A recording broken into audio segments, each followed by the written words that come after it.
Balthes, and I studied Friluftsliv in Norway. Friluftsliv is a Norwegian way of living and has a long history in the culture of Norway. It means life in the free air, and it's about outdoor activities with respect to nature.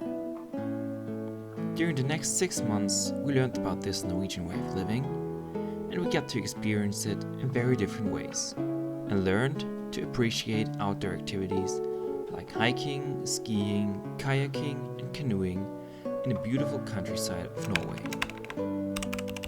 Our university was the UIA in Kristiansand, a small city on the south coast.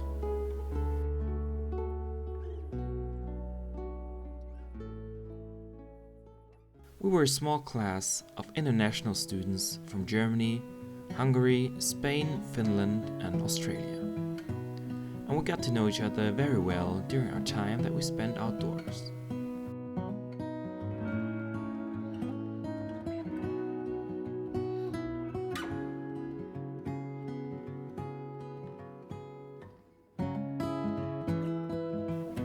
Part of the class was also to get to know each other during group activities, like an outdoor cooking competition with the food that our teacher provided. Early in the semester, we learned how to travel on backcountry skis, which also has a long tradition in Norway. Our teacher Thomas highly recommended trying the equipment before our first trip. While everyone had their first difficulties, we were impressed by a Norwegian who passed us lap after lap. But all in all, it was a successful first day of skiing. Due to the coastal location of Kristiansand, the weather varied a lot in the winter, with temperatures around 0 degrees. We celebrated sunny days with a walk to Evje, a nice hut in the woods built by the commune, to get waffles and coffee. Hallo, willkommen hier im Hovden Skigebiet. In February it was time for our first uni trip. We took the bus for a 3-hour drive up north to Hovden, a small town with a skiing resort. With games and other activities, we learned how to ski on and off track around Hovden.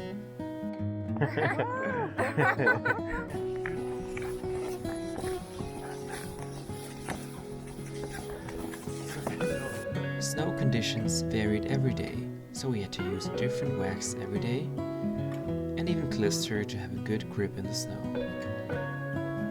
Daily tasks were navigating with map and compass and leading the group to different destinations.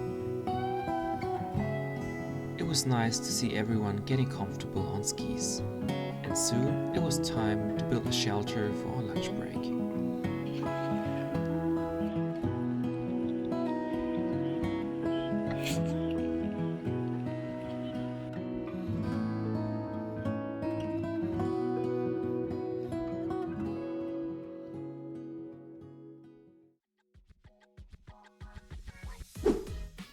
The best part of the day was the long downhill track back to home. Downhill skiing with backcountry skis was an adventure. Nobody was harmed in that video. Buddy, vamos! Hello!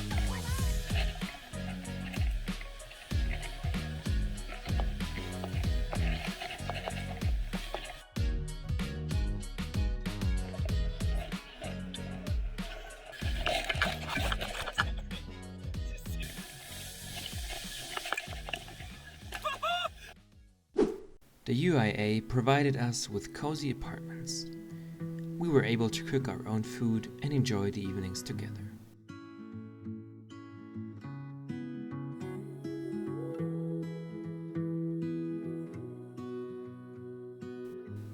Sometimes we even had class in the evening. We learned how to pack a day pack for the high mountains, what food to bring, and how to use first aid.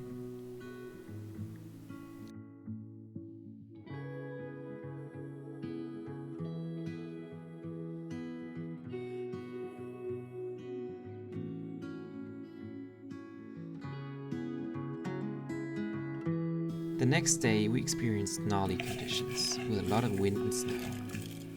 It was a challenge to navigate with a bad view, keeping the group together, and especially keeping yourself warm. In times like these, it's important to keep the mood high.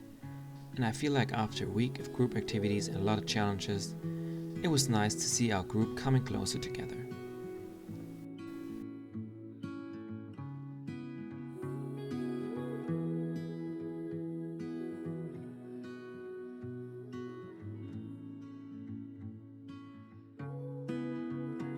Out of nowhere, the sun decided to show up, and we got to experience a beautiful countryside covered in powder.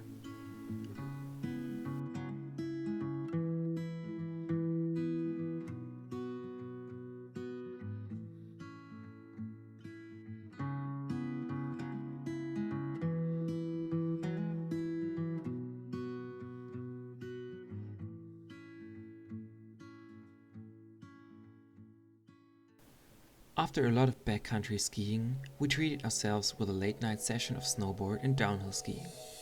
And I showed my buddy Lewis some basic skills and techniques in snowboarding.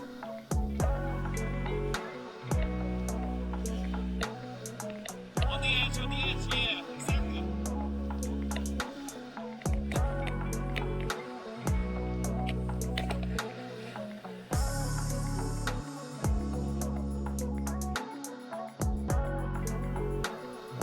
We used the snow from the last days to have some fun off track, and had a lot of nice runs in the powder through the trees. I was impressed with Lewis' progress since it was only the second day he was on the snowboard.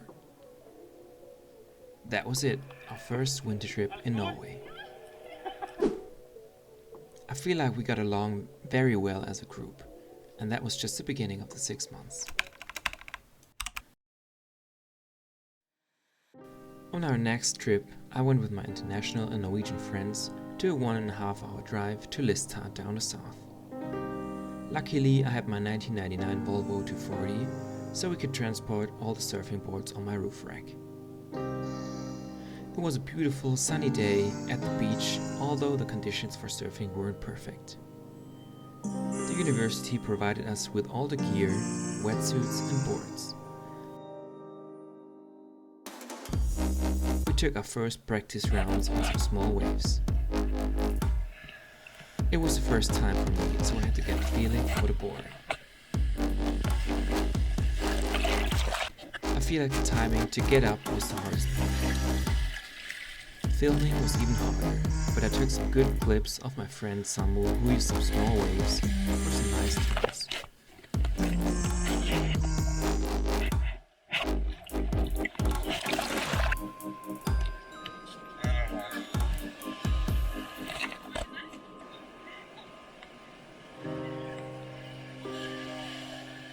We spent the whole day at the beach and had a lot of fun in the water. I was surprised how many outdoor activities Norway had to offer, even in the wintertime.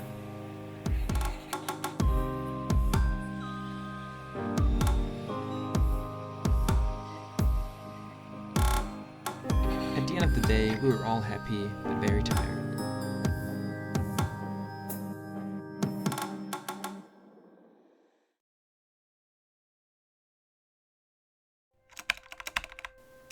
In the end of February, it was time for our second winter trip. We took the bus for a 1.5-hour drive to Evje, where we started our skiing trip that we planned together with the Norwegian Friluftsliv class. Our teacher gave us the coordinates of a possible campsite, and we started skiing in a big group.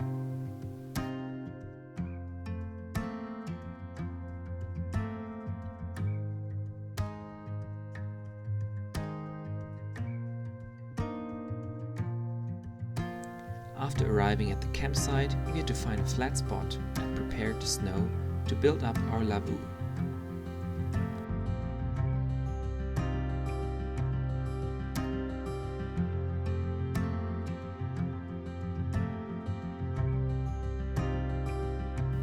It was so cozy inside of the lavvu that we shared with our Norwegian friends.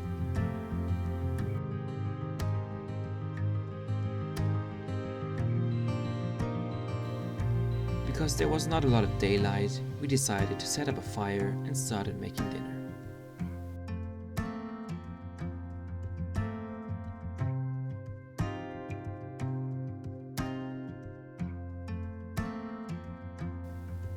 As we planned the week before, our group decided to make pizza in the Drangia pan.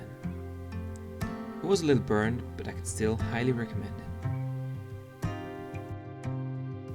After a good night of sleep, we enjoyed the slow mornings in the lavoo with a cup of coffee and porridge in our sleeping bag. We just got up when our teacher paid us a visit with his 2 dogs, and we went for a day trip to Himmelsina, the next mountaintop.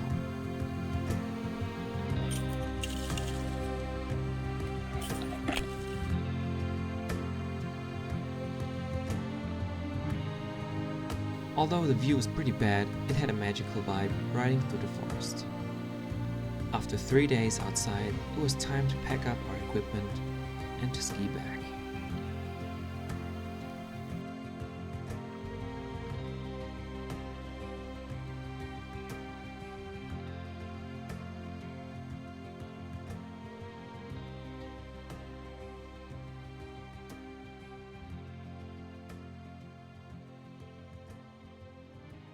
After that trip, we had some nice sunny spring days in Kristiansand, and we spent them ice bathing, making bonfires and jamming. And we prepared ourselves for the next ultimate winter trip, the high mountain trip. It was going to be 1 week surviving outside in the winter time. Fully packed, we started our trip on a sunny day at -10 degrees Celsius with our 2 teachers, Thomas and Kjetil.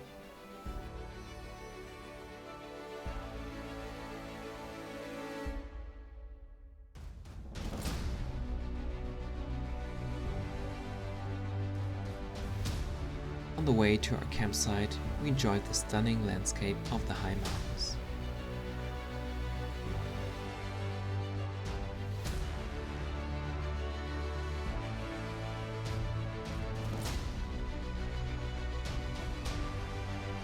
We arrived at the campsite at 2:30 and started building up the tents for all the equipment.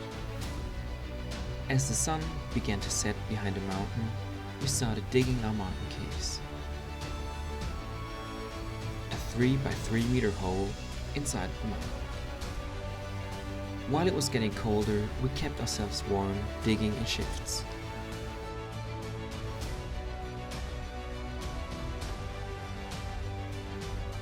We started with the 2 entrances into the mountain that we would later connect. It was a lot harder than I imagined, because it took so much time to get going in the compressed snow. At 10 p.m. we could finally connect the 2 entrances, and at 3 a.m. we finally got to sleep.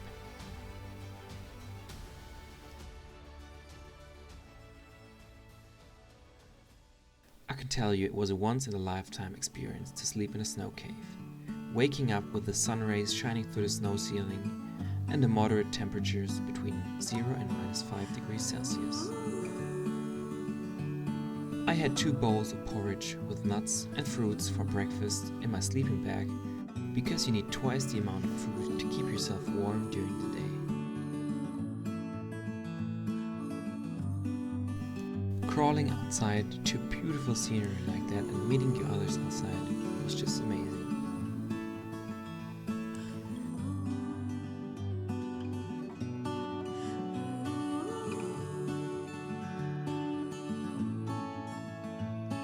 During the day, we explored the countryside, searching for fresh water and navigating into the mountains, and enjoying the sound of the crackling snow below our skis.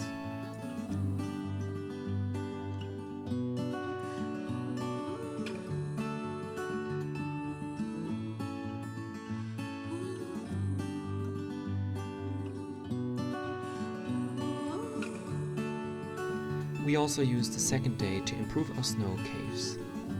And finally, it was time to visit the others in their caves. Every snow cave had a special feature. Our neighbors shared the cave with 4 people and built special shelves for candles.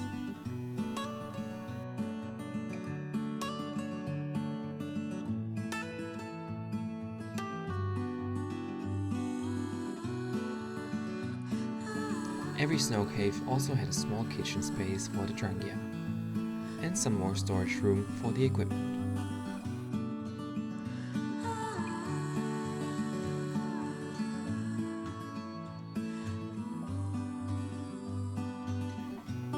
was nice to visit the others and see how they built their snow cave, and I was impressed by their creative solutions.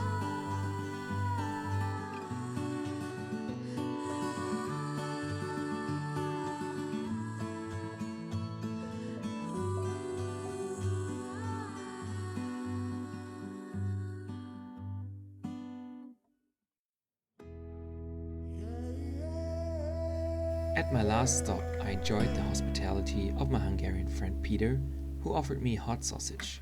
Man, that was delicious. The clear nights brought some extreme temperatures with them. We had minus 30 degrees Celsius outside, and one of us already had a second-degree frostbite.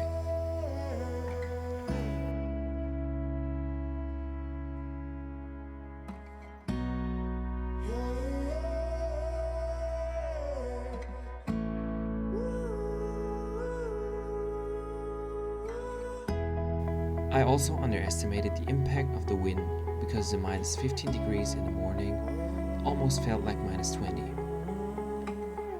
The hair in my nose and my lashes froze, and I had to cover my whole face to not get frostbites in the face.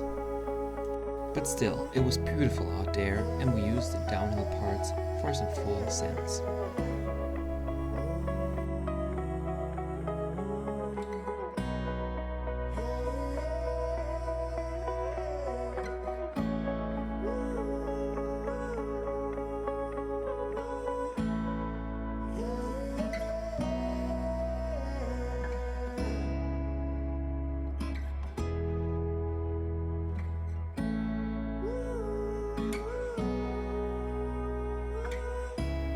At temperatures like these, I could only use my camera for a few seconds because the battery died so fast.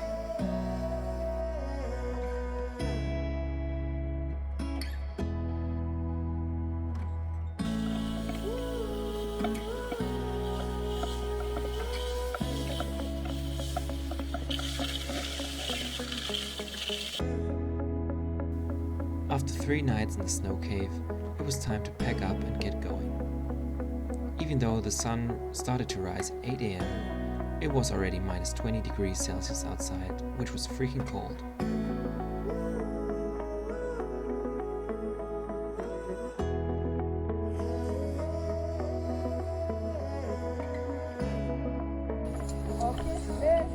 Okay, let's go.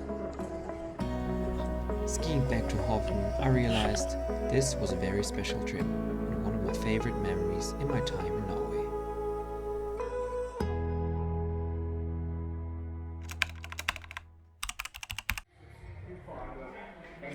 Tiny Balthes trying to fix the rope. He seems relaxed, but he's really nervous.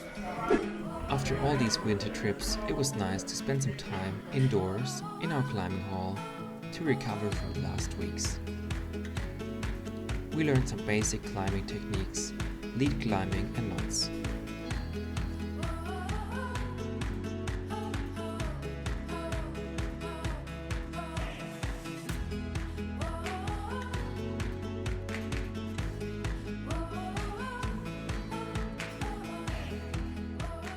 This goes out to my family.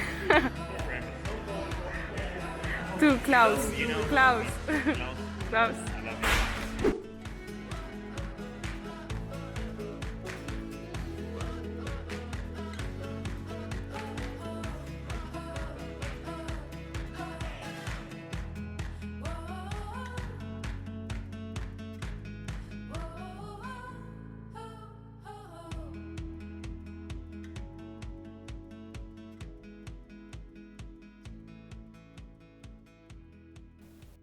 Only 2 weeks later, we started our next adventure. Our task was to plan at least 3 nights outside in the winter mountains.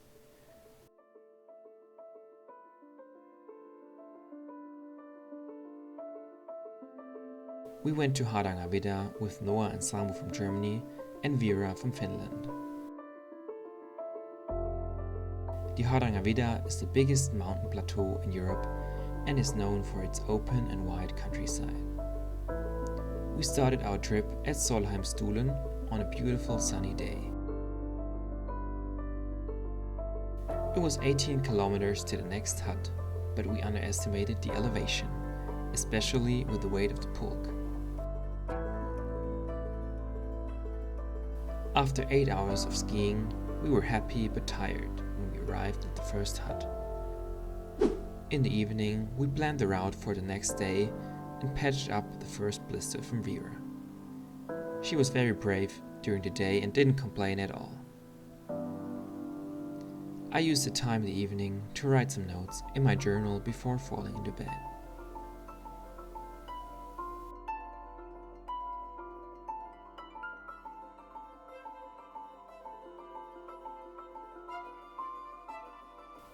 Our morning started with a cup of coffee and porridge outside, before we packed up and got back on our skis. It was another beautiful sunny day, but we had to make some distance to arrive at the next hut on time.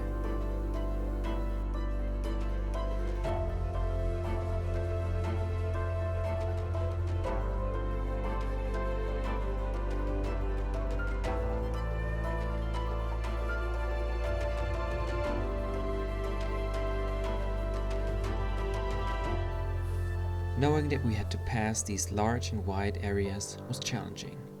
They were going forever. But there was a dawn of hope at the horizon.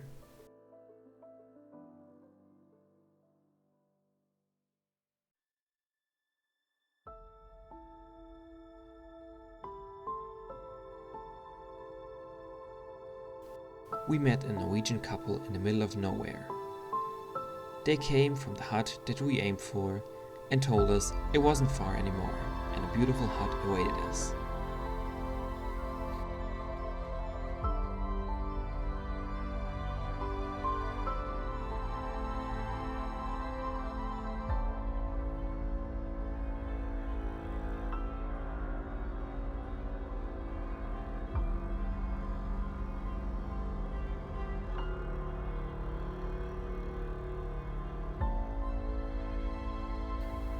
After almost 9 hours of skiing, we were exhausted but happy when we arrived at the hut.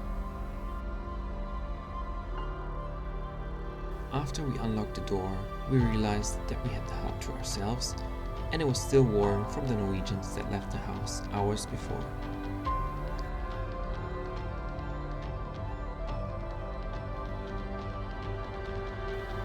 As you can see, I was very tired and happy that we decided to take a day off. We also got to witness a beautiful sunset at minus 20 degrees outside.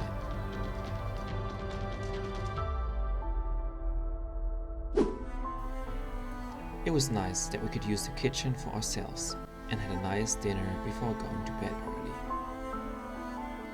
We enjoyed our off day playing chess, taking care of injuries, and enjoying the vibe in the cozy hut.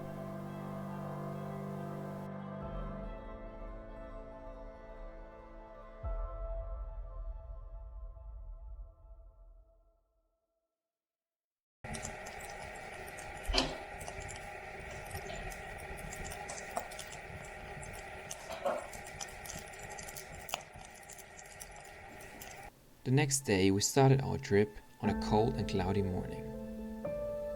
On this day we decided to take our skins off and only wax the skis because there was not a lot of elevation. That was a very good decision because we could slide a lot better, which made us a lot faster.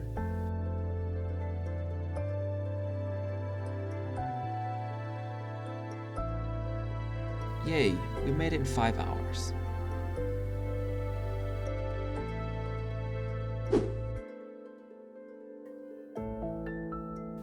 The next day we decided to race a Norwegian group of elderly people. They had the same destination as we did. Ambitious as always, we thought it's gonna be an easy race. But they were pretty good in shape, so we kept going without a break. Until we arrived at the hut from the first day. It took us 5 hours and 11 minutes. Only 20 minutes before the elderly people arrived.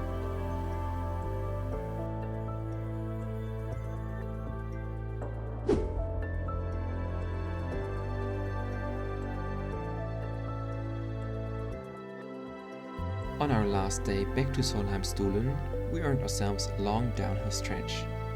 The we came all the way up on the first day. It was nice to ski downhill for a change, and we enjoyed the landscape on the way down. At this point, I realized this was the last winter trip from university. During our trips, we got to experience beautiful landscapes, extreme temperatures, and had a lot of fun, but also challenging times. I really enjoyed the time in the Norwegian countryside during the winter, and I'm pretty sure that this wasn't my last winter trip. A couple days later, we went back to Hovden for a snowboarding trip.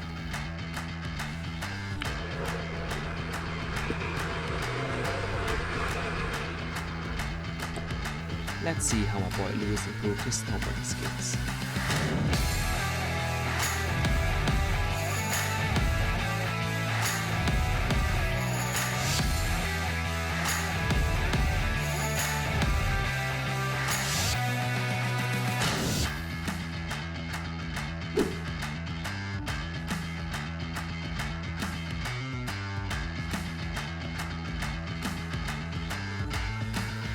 Stay tuned for part 2.